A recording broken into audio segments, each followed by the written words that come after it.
coming in hot, Chinchy. I know you're going to have the jazz voice on because Jazz is sleeping in your house, but Boo and I have no kids in the house, so we came in hot. Anti-jazz voice, baby. Coming in hot. Good to be back. I'm going to be the smooth jazz guy again today, but you guys are like freaking Boo's there. It's going to be like a marching band running through somebody's basement.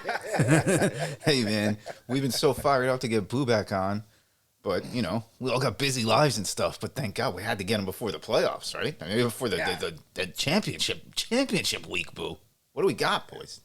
I mean, what a week we got coming up for NFL, boys. I got a couple questions off the top of my head, really quick, Chinch. I mean, just because we've been talking about it on our podcast, it's just Brock Purdy. Like, what do you think of him? What do you think his story?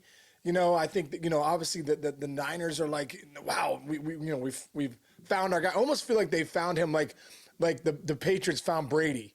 You know, Garoppolo's doing his thing. All of a sudden, you know, he goes down. They're like, hey, we got to go to Brock Purdy because he's our only hope. And now he's like Obi-Wan. Good one. I mean, great analogy. Obi-Wan Kenobi. Who doesn't like Obi-Wan Kenobi? You know, I've been fascinated with Brock Purdy since, you know, the minute the guy took over. You know, we know that he played at Iowa State. We know that he's always been a very confident, you know, football player, but nobody could have expected him taking the reins and going undefeated up to this point, and now he's playing in the NFC Championship game. Do I think it's a tall task this week? Yes. Obviously, it should be. He's playing the single team left in the NFC along with his 49ers. Right.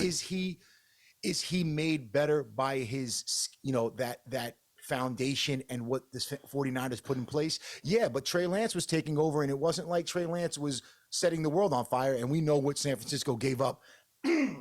Clear my throat there. We know what San Francisco gave up to go get Trey, and then all of a sudden you have what, you know, we used to call Mr. Irrelevant, obviously being super irrelevant right now. It's a great story.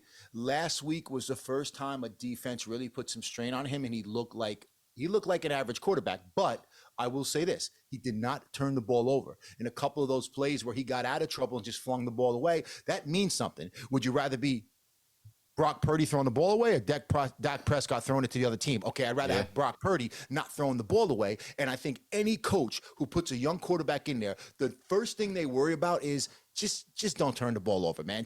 We have a number one, number two defense in this league. We run the ball with efficiency. We have Debo, Brandon Ayuk, a guy by the name of George Kittle. Like, just do me a favor, don't make mistakes. And he's been doing that as good as anybody that we've seen come into a situation like this and just be able to, you know, play the point guard in this offense, if you will. Yeah. The other interesting thing is they came out last week, and Shanahan's this genius, right? But I believe he threw like 19 times in the first half last week, and it was like getting dicey. And then the second half, it was a lot more run oriented. And don't forget, like the McCaffrey situation, like having McCaffrey and Debo and Kittle. And by the way, a couple of those other wide receivers are a little underrated there too. He's in a perfect spot. However, here's my question, Boo. Like, first of all, he's never lost a professional football game. If you realize, by the time when he came in to start, he's 10-0, technically speaking.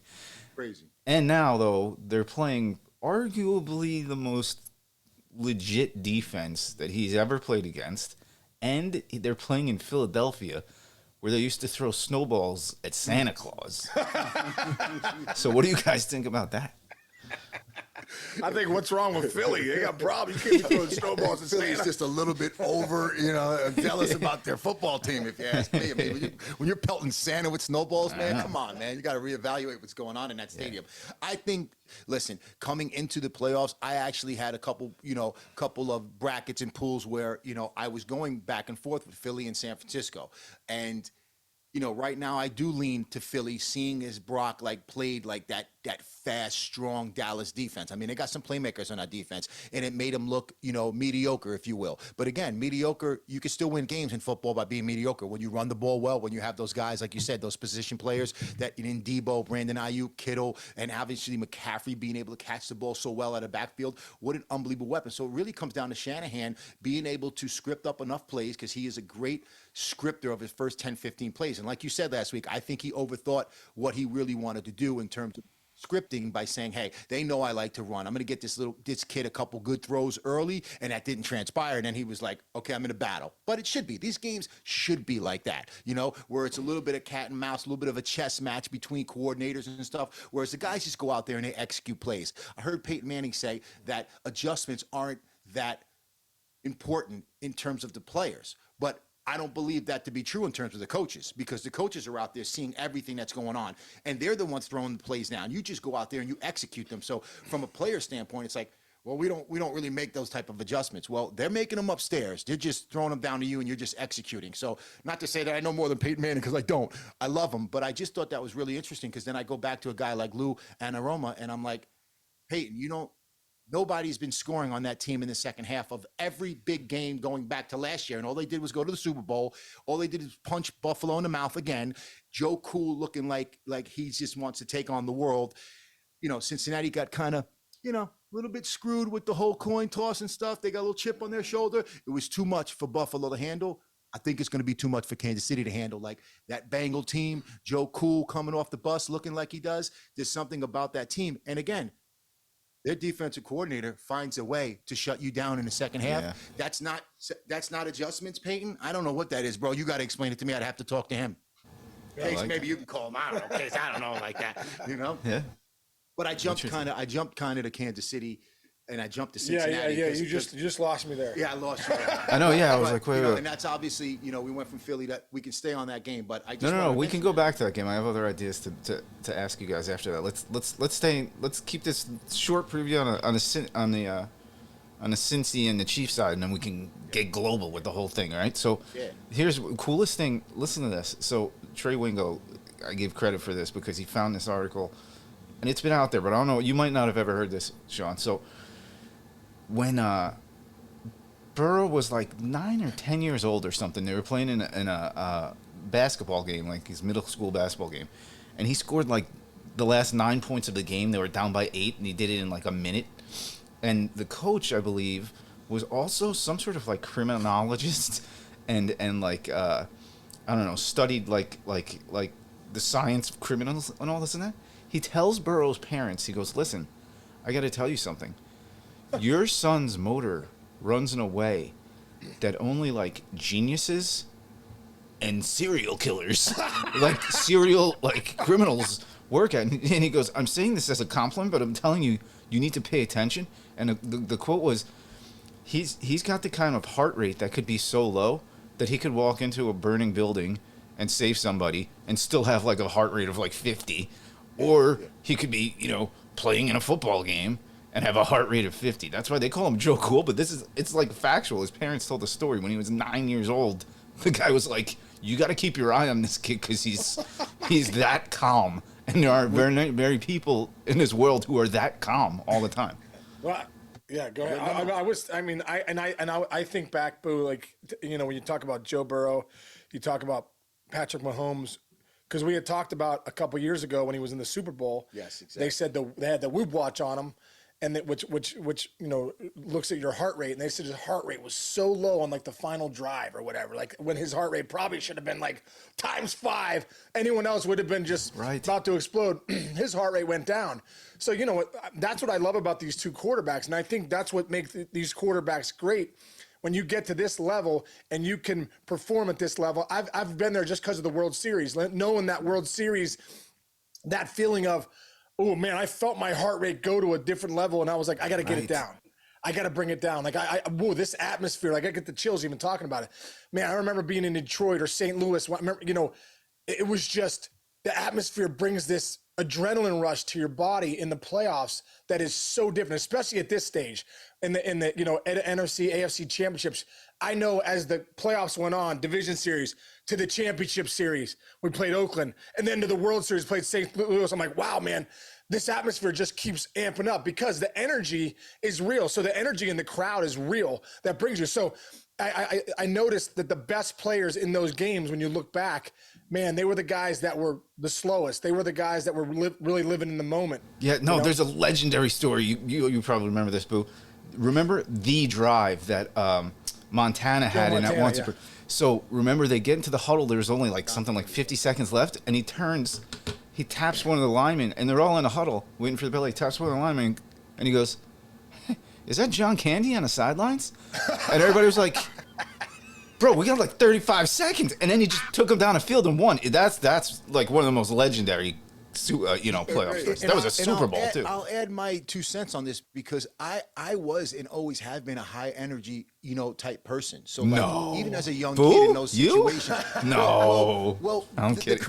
the crazy thing is when you talk about the quarterbacks and stuff like that, and the way they have to execute and the way their brain has to work. See, as a linebacker and a running back, I was more reactive, so I did well at linebacker, being at a higher state of mind. Baseball, which I did professionally for 10 years, I knew that was my biggest problem, was that my heart rate was too elevated, and I didn't really work hard enough on things that would make me slow down. There were times when my brain was so super confident in myself that it just took over, so my heart was already lower. But those times where my heart was higher, you don't perform at your best in those ways because there's just too much going on.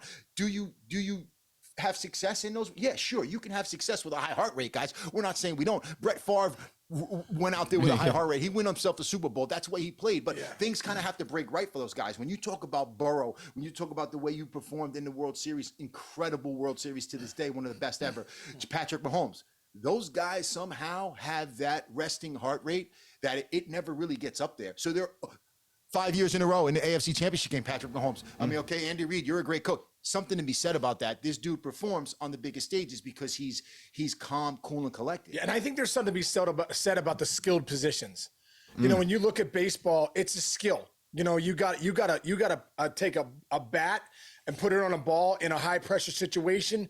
Okay, I got to make sure. I always say you got to create the state to wait. Like as a hitter, I got to really wait on the baseball. But I got to create a state in my body that allows me to hold a posture so that I can be slow, let the ball get to me where I can wait and now perform. That's the only way I'm going to perform well.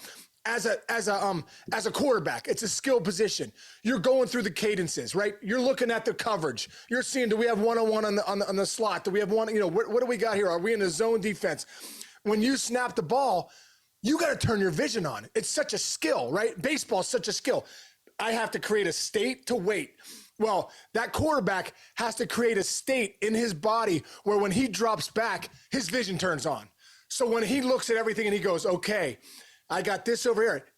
If you're in the right state, Chinch, everything's a lot slower. That's why when you watch Tom Brady, you watch Mahomes, you watch Burrows, you watch these guys, Jalen Hurts, even Purdy, when they come back and you're like, man, he just went, you hear Tony Romo, these guys say all the time, man, these guys really went through their progressions. Right. What they're really saying At a million miles per hour. At a million miles an hour, dude. You know how fast these guys are, Boo. You know how fast these guys are. That's why they're NFL players. They're rolling. They're going fast. That skill position guy, that quarterback has to be able to step back, slow it all down, read with 300-pound guys coming as fast as they can in seconds and get rid of it. I just think it's incredible, man. Like that skill position, you got to be able to create a state where you can turn that vision on and let things happen. That's why these guys are different. That's why they're the best in the world. Now, okay, let me bring you to something, Case, and this is injury related, okay? Yeah. Mahomes, high ankle sprain. It looked like he broke his freaking ankle when he got hit. It was not a good hit. It's not a good place for it. High ankle sprains, first of all, are oftentimes, I was talking to my cousin who's a doctor, he's like, I'd rather have a hairline fracture than a high ankle sprain most times. You've heard that before. Now to you, Sean, okay? He had this injury before, but it was on his front foot, okay? Yeah. So he explained this yesterday in a press conference. He's like, that was a little different because I could push off, and it was just a matter of, not landing too poorly on that. He goes, this one's a little different, and as you know, that's his plant foot for throwing. So it's pretty much almost the exact same mechanics. You played first base in the big leagues. Yeah. How hard is it to put pressure on your plant leg and throw a ball hard and accurately? Like, Yeah, well, you know what? I'm gonna pass this one to Boo because he was a pitcher. I obviously think if you had a high ankle strain, this would be what? What is that, Boo? I mean, obviously, when you're pitching, you rely so much on sitting on that backside to drive downhill. That's kind of the same thing with Mahomes when he needs to deliver, a ball that's in a window. Obviously with how fast Cincinnati's defense is, he's going to have to deliver it with some authority. How's this going to affect him? There's no doubt it's going to affect him. To what degree? We'll all find out on Sunday. That's really what the $1 million question. None of us can answer that. He's going to get up on Sunday. You're hoping every day that you get a little bit better. But that first week, no matter who you are, with a true high ankle sprain that he has, you know, you get that adrenaline, and they always talk about it. Quarterbacks that you hear talk, Troy Aikman, Tony Romo, all those guys talk about that day. It's okay because your adrenaline, everything takes over, and the swelling hasn't happened yet. You get up that next day and it's like, oh my God. And he got up the next day and he was like, wow, I felt better than I thought. But we both saw what he looked like. And it was no like, wow, they sent him into the locker room. Like they knew that it was a real high ankle sprain. It was bad. Fact of the matter is, he's not going to be the same. He's not going to be able to push off that back leg the way he has to. Now, if they tape it up real good, maybe shoot him up with something to take the pain away just to get by, that's fine, but that's not going anywhere. That's going to be with you. And like you said, Casey, as a push off, that's the most important thing you have. Like you said, the last time he got hurt and the fact that it was the front leg and you could still push up that front leg and you can kind of like, you know, still take the pain of just landing on that foot and then just coming off the ground again because you're not really having to put weight on that side. There's nothing you could do when you're throwing. The one thing Patrick Mahomes has going for him, he's got a phenomenal arm. Correct. If he was like a Purdy where it's like, wow, he's not relying on arm strength. He's relying on mobility and placement. Patrick has a howitzer. He's got a phenomenal arm. Yes. That's going to get him by. How much? I don't know. It was already tough to beat Cincinnati when you were 100% healthy. Burrow's got the last 2 or 3 games versus you. Anaromo's got enough of that second half adjustments to shut you down. The last couple times you played, just a fascinating dynamic with the ankle sprain. Great call there because so this whole week with the 33rd team, all the guys we run in there, all anybody's talking about is this kind of stuff. And like to a man, Rich Gannon, Matt Castle, Marty Morningwig, Mike Martz, all these coaches, all of these coaches and former players, to a man said the same thing you just said. Don't sleep on. We almost underrate Mahomes' arm because he's so mobile, and you see the behind, like he does the Magic Johnson passes left and right. But they're like, if this guy can stand it, he can stand in a pocket and be one of the best pocket passers that there is. So here's a little stat. I think they were 3rd in the NFL in shotgun snaps. But now, granted, they do a lot of pivots and a lot of runs and whatever. But everybody's saying, look out for them. Watch, they're going to wind up doing probably 90-95% just sitting in a shotgun and letting his arm do everything and not even worry about its legs. Now, that's not the Patrick Mahomes we know, but I think you're right. I think he's elite enough with his arm that you might see like one of those, it's like going to be like the Jordan flu game. I could see him throwing for 400 yards on a bum leg. He also too has had this happen before, right? He's had a high ankle sprain. I believe I saw something with Andy Reid. Yeah, no, but it was like, it was his other ankle. That's the thing. Okay. But the other question will be this. You know, I always think about Mahomes, man. I think sometimes he's best on the run. You know, sometimes he's best and I think that front leg will be a little different. If you're on the run, it's more of a you're to your front leg on the run kind of thing, and his arm strength will definitely play there. So. It's going to be interesting to see how much of a factor it is. Oh, by the way, Case, I think you are right. It wasn't an ankle, but he had a right toe, his back toe. So very similar. Okay. So you're right. The toe, Jack Lambert had to retire because of big toe. You know what I mean? Deion Sanders told me when I played with him in 2001. We were talking about injuries one day. I think we're on a bus ride. We're talking about injuries. He goes, "The worst injury I've ever had was turf toe." And I go, really? What about it broke? No. The most painful injury he ever had was turf toe. Yeah. I mean, Andy, Prime had some bad dogs because he ended up getting a couple of toes amputated last year, which is incredible. Jesus, yeah. And don't forget also, what's his name? Wow, I just completely lost my train of thought. Toe. Oh, Albert Pujols, the last 8 years of his career, he had the plantar fasciitis. It destroyed it. It ended. You had that too? Debilitating. Oh, man, let me tell you something right now. Crawling to the bathroom on my hands and knees, not on my feet, because I'm I can't put any pressure on my feet. So that plantar fasciitis changed everything. How I heard about, oh man, Shaquille O'Neal at one point missing 2 weeks for plantar. People are like, what is that? I'm like, trust me, you don't want that. Anyway, I wanted to get back to you talking about Mahomes and here's the deal, and this is what I wanted to say. And we have been together for a little while because of our lives. But you know what? I've been thinking about you guys all the time, and I have so much football running through my head. Run the frigging football. That's how you take pressure off your quarterback. You run the football, Buffalo. Hey, Buffalo, do me a favor. You got this unicorn out there. I want you to do me a favor for next year. Invest all your money, not in Von Miller, because again, if Von Miller was back, maybe that's different. But like Cincinnati beat you from the beginning of the game to the end of the game. There's nothing you could look at in that game and say, wow, we were better than them. They were better in special teams. They ran the ball better. They threw the ball better. They played better defense. They beat you. But you don't ever decide to just come out in a game with snow, within the elements, and say, we're going to run the ball today. And you know what? Buffalo runs the ball with efficiency. If you look at their yards per carry, it's not like they can't run the ball. They just don't commit to it. They put everything on Josh Allen's shoulder. And oh, by the way, how is that shoulder? It got hurt early in the year. Why? Because he runs. He is a unicorn. But there's something to be said about that. Like, help out that guy. Don't put it all on that guy, because then he has to go home with, oh, I let everybody down. No, you didn't let everybody down, Josh. Let me tell you something. Your coaching staff doesn't want to run the ball as much as you should. And that's why you're at home right now, because Cincinnati came out and said, no, we're going to run it. We're going to run it with efficiency. And we got this guy, Joe Cool, who's a killer, and we'll let him do what he always does. But Josh didn't have that extra stuff to him. You know what I mean? Jalen Hurts. Yeah. Philadelphia Eagles. They run the football 200 and something yards. They run it with him because he's so damn good at it. It's almost like scary. Like when he decides to run, it's like he drops back and then takes off. And it's like, wow, his eyes see it before anybody. You talk about being under control. Right, Jalen right. Hurts right now, we're watching a young pup right now say, guys, I want to be noticed because the two guys in the AFC I know are real good, but I'm coming into my own. The way he runs the ball, Right. first of all, looks like a running back, a true running back. And like he took the hit versus Chicago, but in the most times he doesn't take the stupid hit. He is going out of bounds. He does kind of hit the ground. He does it in a way that I love it. Right. And that offensive line is athletic and they commit to it more. So it makes his job easier. He doesn't have to do everything. I just think Buffalo and again, Brandon Staley over in San Diego, LA. Just run the football, man. I know you got this young, good kid. Just run the football more and you come away with more victories. Like I don't know how that guy has a job because, I mean, all the analytics and I'm going for it on my own 30 and whatever it says. It's just, I'm an old school football guy, so I sit back and I cringe.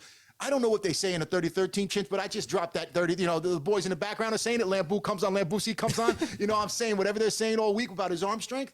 Maybe I should be on a 30-13. Anyway, the truth of the matter is I look at it and I'm like, you're not helping these guys out. You want to make these guys stars, and it's almost like, you know, look at the name and Josh Allen, and we want to. You pushed them forward. They're already NFL quarterbacks. They're phenomenal athletes. Help them out with how you run the ball, because that will always be the easiest way to help out a quarterback. There you go. Especially in this game, I think Kansas City's going to come out. And they're going to run the ball a lot more than they ever have. And because of that, he's going to be able to hit in shotgun and not have to run around more. So they're still dangerous. That's why the San Fran, the win, like everybody's saying, oh, the AFC is going to win the Super Bowl. Both San Fran and the Eagles can run the football. I mean, don't forget McCaffrey. All right, before we do, I want to do like predictions maybe. But before we do that, I want to rip off a couple prop bets to you guys. Yeah. And you guys make your picks to what you think these are. These are some from some of the guys I've been watching. I love the prop bets. They're fun. You can put $1 down and win like $50 on a thing. Yeah. Well, before you go any further, when I tell you I had Travis Kelce as a first touchdown scorer, and Dallas Goedert as a first touchdown scorer. You know how much ZD was out last week because of that? Over 2,000 ZDs. Did you win hit those? Yes. No way. 25 ZDs, just 25 for a first touchdown, because those are hard to predict for Kelce, and then I needed Goddard. I was in my car driving home, and Goddard scored. I was like, dude, that's so funny. Yeah.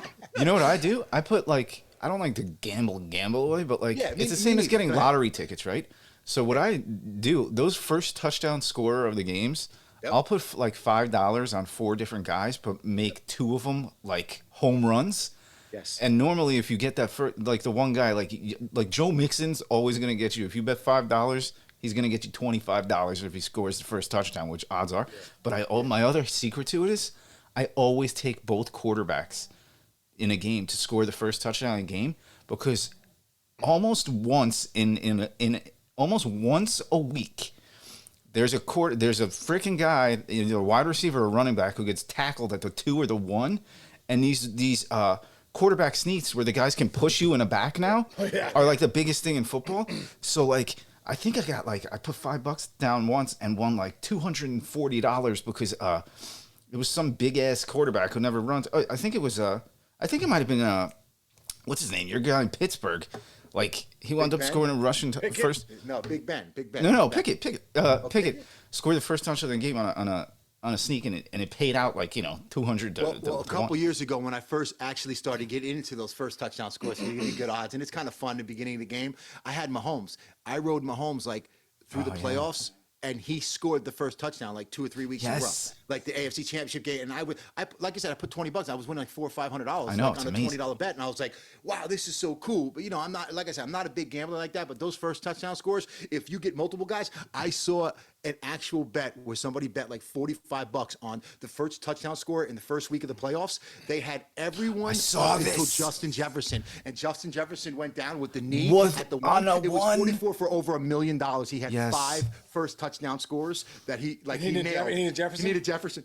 Jefferson went down. They called it a touchdown, and then they went to called- Reviewed it. They showed the Oh, still that was shot the- where his knee. I was like, OMG. So it kind of inspired me a little bit to like add one because I usually do one game. Yes, so of I know. course, I'm gonna do that. I do. Last week I do Kelsey, who I mean, come on, man, they're giving you Kelsey. He's at like plus 450, but then you throw it on with Goddard, who's like plus 1200, Yeah. and the odds are like plus 5,000. And I bet $20. I won like No, 2. I was like, it's holy cow, really this is cool. incredible. So the fact that you talk about it and it happened to me last week, I'm like, Chinch, those are the funnest. I'm like, why didn't I add Christian McCaffrey with the 49ers? I'd have been like 20 grand. I was like, all right, take it easy. You got lucky that you even hit that. All right, so wait, let's pick one guy from each team who you would bet on scoring. So let's pick a Niner and then pick an Eagle. Let's start there.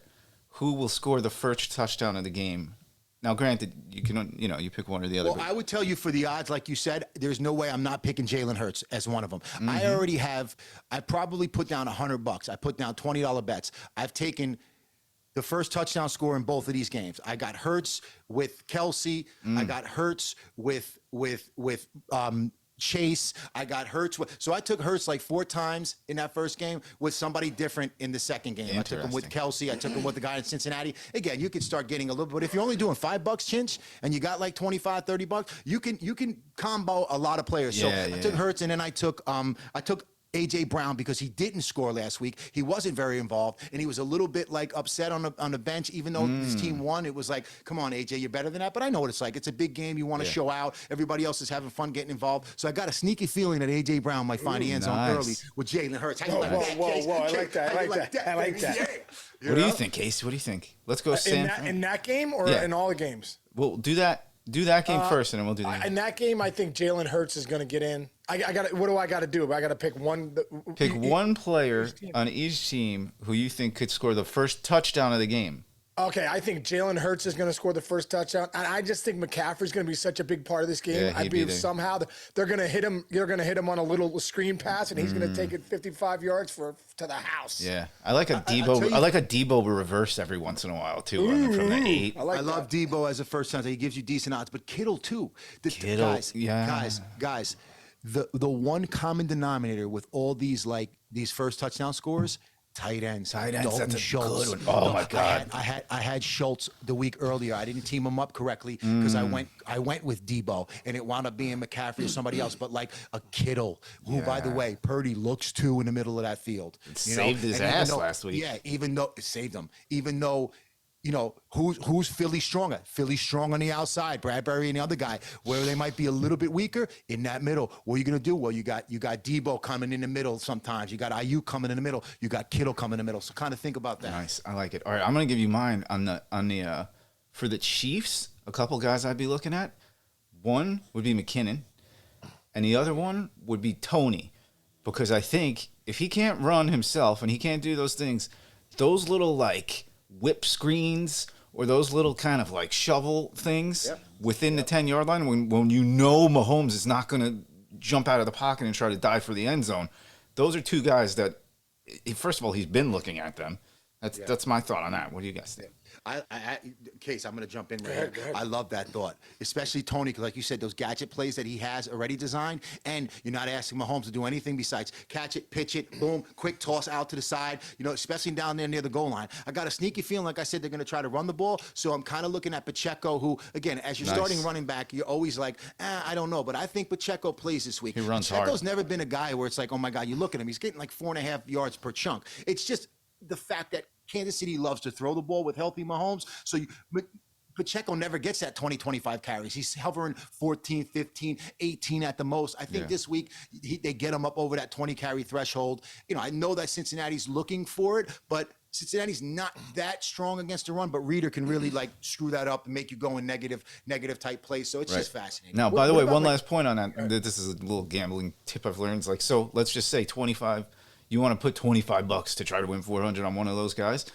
Put $5 on Kelsey, because odds are he's probably going to score the first touchdown of the game, like generally speaking, and you'll get your 20 back, and so you only lose 5 on the other 2 wacky bets. That's just well, the first touchdown scores. That's what it does for you. You can take, because it's so hard to predict who's going to score first. But it's a there's lotto only like ticket. There's only like 4 or 5 guys that literally can score. What are you going to do? The fucking tight end? Excuse me. The tight end, like or the tackle eligible. Like, Jesus, if that's the case, congratulations. You get all your money.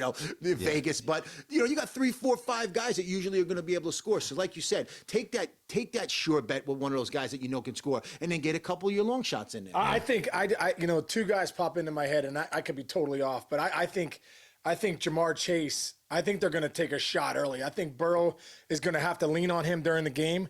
I think they're gonna come out ripping early on. I just feel like Chase is my guy for the Bengals, and I don't know why. I just asked Bua about McKinnon. He said it. Yeah. I just think he's a stud, agree dude. with you. He's got a I just touchdown love in like him. 9 I love straight his games. explosiveness. I feel like he's a guy that can break it, through that line quickly. I just like him. He just pops into my head. So I'm just going with what popped in my head first. McKinnon's the guy I think. Up until last week, I think, what did he have? 6, 7, 8 weeks in a row where he caught a touchdown pass. Last week, he wasn't really involved a lot. So again, you talk about sneakiness. Those are when we forget about guys when they had the week before. That's why I said AJ Brown.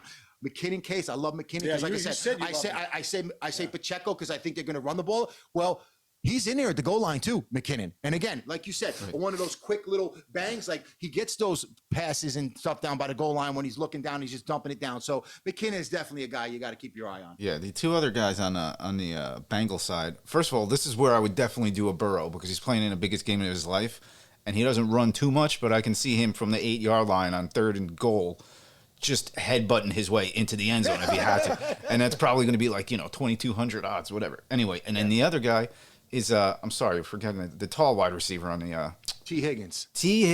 He's so dangerous in the red zone. here. Yeah, there you go. That's here. I always struggle with which guy. I think you got it at this point. Like Chase is definitely like the first guy's going to look to. But when you get to a close situation, my man jumps up. He's probably one of the biggest leapers and tallest dudes in the league. So that's another option for you. I got one question. Were we done with this part? Yeah. So I want to ask you guys both this. Whenever I see Joe Burrow, one of the things that pops into my head was, what was Urban Meyer doing at Ohio State? Right when remember he was the backup, they didn't play him, and then he went to LSU and dominated. And I don't know. I just feel like, I know for me, being a player that had a lot of chips on his shoulder, you're too slow, you're too this, you're too that, like that fueled me. And when I saw Burrow go to LSU, I just see him in the NFL now as one of the, we're going to look back. This guy's going to go, if he continues this trend, he's going to be in Canton one day. Right. And I just always think back to evaluating talent and looking at how do you not start a guy like Joe Burrow? I'm just saying, how does he become your 3rd quarterback? And then you can go to LSU and then be the best quarterback in the country by far. How do you miss that? By the way, Jalen Hurts did the same thing, right? Yeah. You know what it is, guys? Everyone in that room is talented. These guys are recruiting. These guys are, recruiting these guys out of high school. They're noticing something about these guys: arm strength, mobility, like ability to read, whatever it is. And they're getting in the room and they're competing against one another. And it's not like Joe Burrow's not good. It's not like he didn't win that job because he's not good. He didn't win that job because somebody must have liked something about someone. Maybe that person's put more time into the program and they're honoring that, and they go out and they can win games. Ohio State was winning games without Joe Burrow. But Haskins was the quarterback. Yeah, that's what I'm saying. They Like, were still good. everybody that was there got drafted and was, a high recruit. But there's a fine line case, like you said, like such a finding fine certain line. talent that I just think that's what happens to these guys. And then they find a spot where it's like, okay, it's my program now. Now I can really shine. And like you said, I can sit back and relax a little bit too now. Yeah. You know what I mean? Yeah. Like the coach says, Case, you're getting 600 ABs this year. What'd that do for you? Oh, dude, yeah. Okay, exactly, Joe, you're going to be starting quarterback this team. Right. Like sit back and relax, so that every throw is not like, oh my God, if I throw an interception first play of the game, I'm going to be sitting on the pine. Yeah. No, as a quarterback, I would like that my coach said, hey, listen, it's bounce back. And if you notice something about those killers, those guys, the really good quarterbacks, they'll throw an interception. Be careful. That settles them down sometimes. Right. Now they're coming back with house money. Like, hey, it can't get worse than this. I already got my bad throw out of the game. Like, I ain't embarrassing myself today. Fing, fing, fing, fing, fing. Go score a touchdown. Yeah. Back in the game.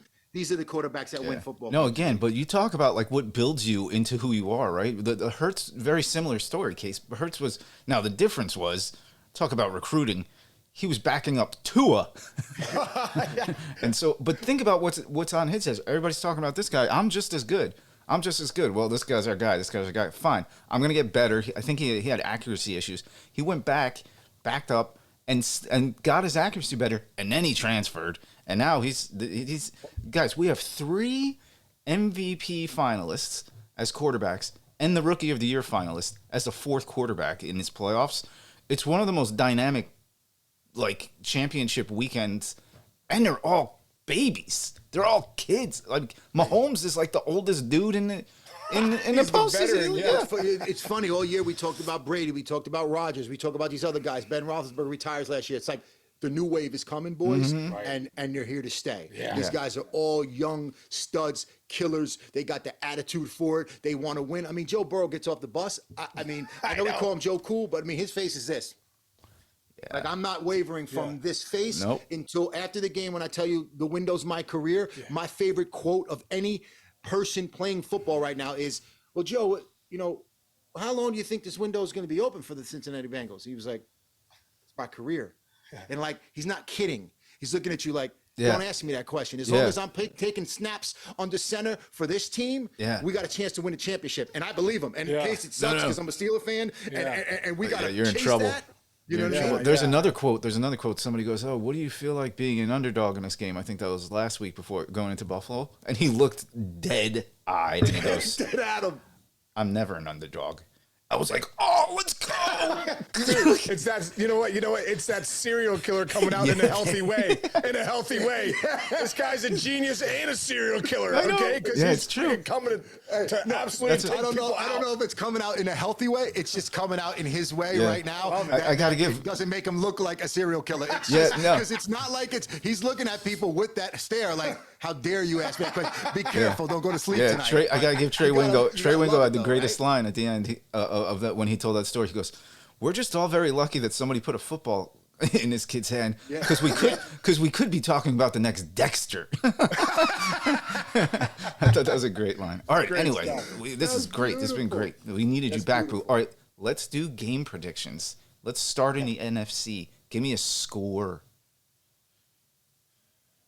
And give me the MVP of the game. I don't know if they actually do that, but Jalen Hurts. I went back and forth on this. I picked San Francisco in a lot of my pools, but like watching them play last week after Jalen Hurts finally gets healthy, because that first game back, it didn't look like he wanted to take a hit. So I was like, oh, wow, maybe that shoulder's a little bit worse than I thought. Came back last week, the way they ran the ball, the athleticism of their offensive line, it's just a fascinating matchup. They match up so well with each other at every position, except it's Jalen Hurts versus Brock Purdy. And although we love Brock Purdy looked very, very regular last week, and Jalen Hurts looked like Jalen Hurts. So I got to give them, I say 27-21. Nice. Philadelphia.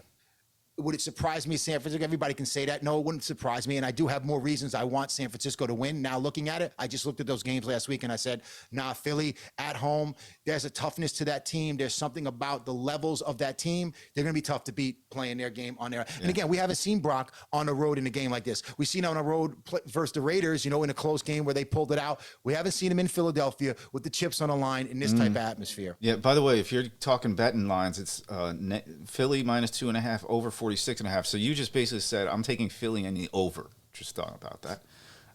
which makes sense. That does make sense. All right, Case, what do you got? What do you got? Yeah, I'm gonna go the other way. I'm gonna go with the Niners. I just feel like they're gonna find a way. Kyle Shanahan's an offensive genius with some big time weapons. I believe Purdy comes out, he settles in, a little better than he did at the beginning last week. And McCaffrey's a huge factor in this game. I'm taking the Niners. The Niners 27-24. Oof, it's such. I normally kind of have a feel, and all on paper points to the Eagles winning. They're at home and they're a more complete team. But don't sleep on a San Fran defense that nobody's talking about. Bosa, guy's an animal. Oh my God, Who is? I said this the other day. I'm like, who is bigger? Who's a bigger human being, like pound for pound, like Bosa and McCaffrey walking around the football field with those pipes? That looks like Boo, but when Boo was in high school and he was juicing, and everybody else was just doing like stretches. I will say this about Philly and stuff, and when you talk about that, that's why it's so intriguing. Mailata and Johnson. Johnson came back last week. If Johnson wasn't playing in this game, I would say Joey Bosa, Nick Bosa, he can wreck it. But the fact that Philly's offensive line is so good, so athletic. Those guys got like thin legs where they move so well, and their upper bodies are so. Philly's such an intriguing team, but I'm with Case. Like San Fran, man, I was so intrigued by them and would love to see them win. Yeah. Like I said, I have picked them. I got every reason. I just look at Philly. I'm like, they are not weak anywhere on the football field. Neither is San Fran. That's why I say trenches, back end, front. I go with the quarterback. No, Come that's on. good. And to your point, Joe Thomas, who's going to be a first ballot Hall of Famer this year, one of the greatest linemen ever. We had him on the other day, and he was talking about. He goes, Philly's offensive line isn't the best rushing offensive line, and they're not the best, pass protection offensive line, but combined, they're way better than any other team. They're like they're that good on both sides, and your athletic. He said it's the athleticism, and because they're so athletic, they can scheme really, really good. That's some deep football stuff. I'm fucking way too deep into this. No. You're hitting on all my things. That's what I'm saying. You got to get deep with the Lambuski because, like that's. I'm bringing it to you. Like that's the game inside the game. We see all the fancy guys on the outside. Well, in the trenches, if it's not there, those guys don't get the ball. They don't get time. And like last game, the trenches on both teams were very, very good. So you get a division championship game. What was that score? Like 19. You know what I mean? Like their defenses come and they show out and they say, okay, we've only given up 16 points a week. Yeah. Well, we only gave up 12. We win. You know what I mean? And it's not pretty for the offenses. Okay. I think it's going to be a little bit like that early in this game. But I just think, like I said, to be able to deal with Jalen Hurts' legs, that's the factor of quarterbacks nowadays, guys, that when you want to throw first, but then you have the ability to run, but like run smart, like drop back and just see the opening and say, okay, I know I'm supposed to look down the field, but my peripheral vision is so good. I see the opening and I'm good enough to take it there and win. Brock can't do that. Yeah, rather than an incomplete pass, you sneak out of the thing and it's 3rd and 4 instead of 3rd and 10. That's a big difference. Thank you. Now it's manageable. So you're just always in manageable situations in football, and that's where you always want to be. You don't want to be behind the sticks.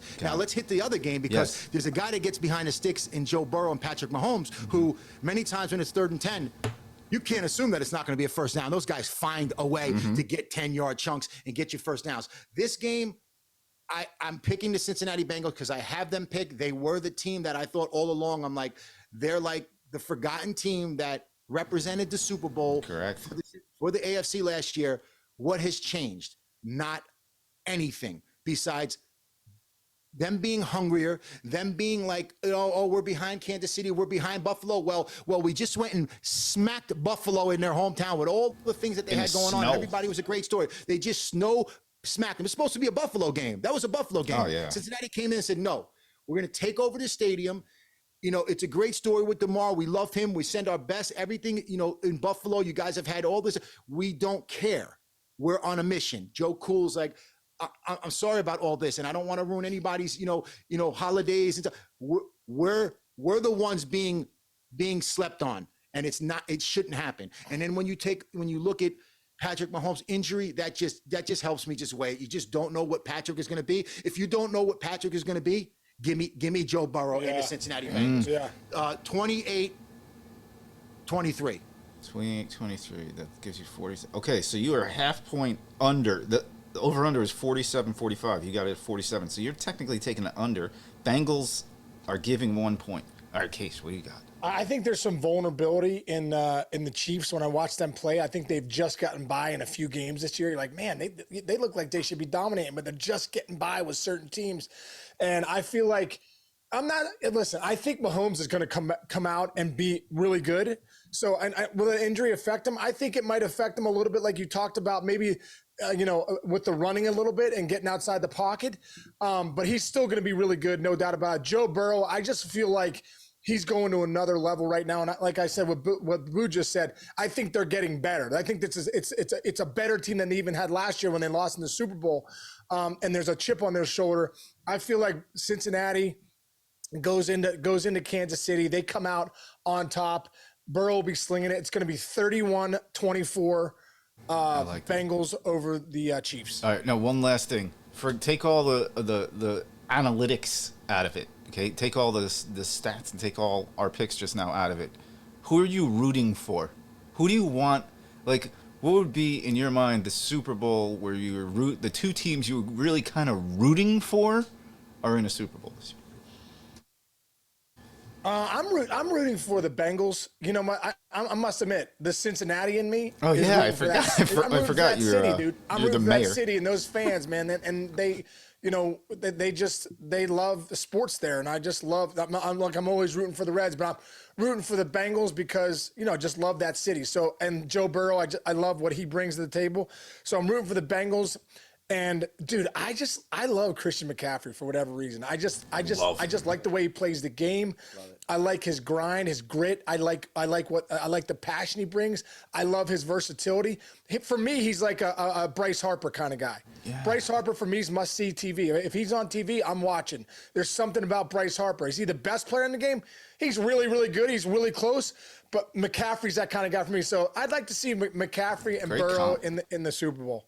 I mean, if that happened, we're talking Montana and Esiason and those old school San Fran battles. So we've seen that Super Bowl before. I kind of like organic Super Bowls, even though I'm a historian and I love, those battles. I side with Case in Cincinnati.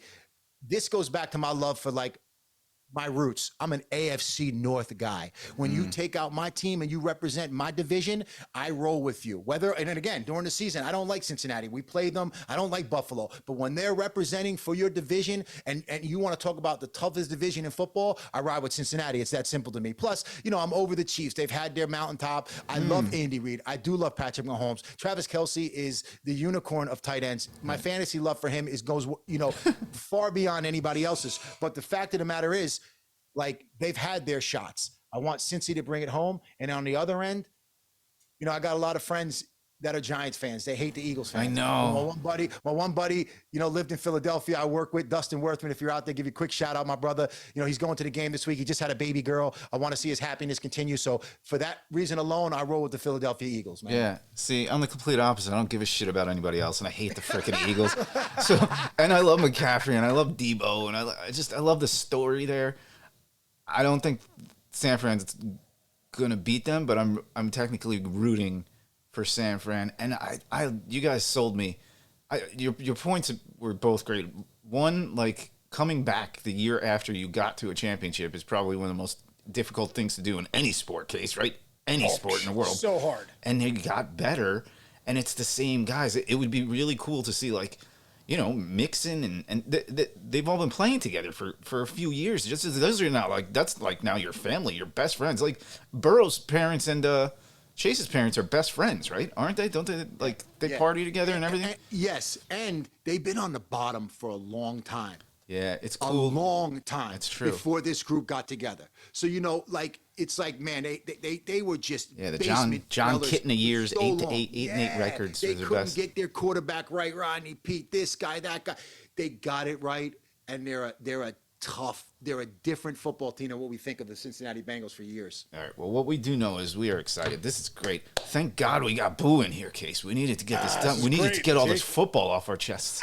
Man, dude, I was chomping at the bit, man. You talk about feeding the lions some meat to keep me in the corner. I'm like, let me out of this cage. But thank you guys so much, man. This is so fun. Great. This is great. It's good for us too. All right. Yeah, That's great it. for us, man. Great. Looking forward to these games. It's gonna be fun. If you're a football fan, this is gonna be a fun weekend. It's gonna be awesome. In case you're in town this weekend, I'm in get the town. fire I'm in ready, town. brother. We'll I'm get the- coming in hot. Ooh, Boo's coming over to my house at 10 a.m. That's right. I need it. This week. Oh my God. Wait, last question. Are you going to watch the 19 hours of pregame shows, Boo? Do you watch all like 19? Yes. Like you turn it on Listen, at I'm up on Sunday morning. My coffee's being made, and I'm turning on the TV. Game day morning, whatever it is, bro. Holy I moly. take He it goes all from day. Fox to CBS to freaking Oh, I kinda do NFL that too. Network. He's everywhere. The dumbest thing, by the way, in all of sports broadcasting is the fact that baseball is primarily located on the East Coast and all the NFL stuff is primarily located on the West Coast. So like that NFL game day morning crew comes in at like 2:30 in the morning Eastern, when if they were on the Eastern Coast, they could roll in about 6. Same thing with baseball, Sean. You know, you sit there and a fucking Dodgers game goes into the 13th inning on a Wednesday in August and it's 3:30 in the morning and you're just sitting you on the wanna desk cry. like anyway, that's my broadcaster side of it. Hey, All I'll right, do boys. it. They want me to work that show. I'll do it 2:30 in the morning. I'll be there at I any know time they you will. want. Folks. I know you will. All right. We All did right, it. Chidge. Yep. Love you, brother. Great you. job, man. And everybody out there, thanks for listening. Lambooski's back for the week. And keep downloading, subscribing, do all that good stuff. We'll see you tomorrow. All right.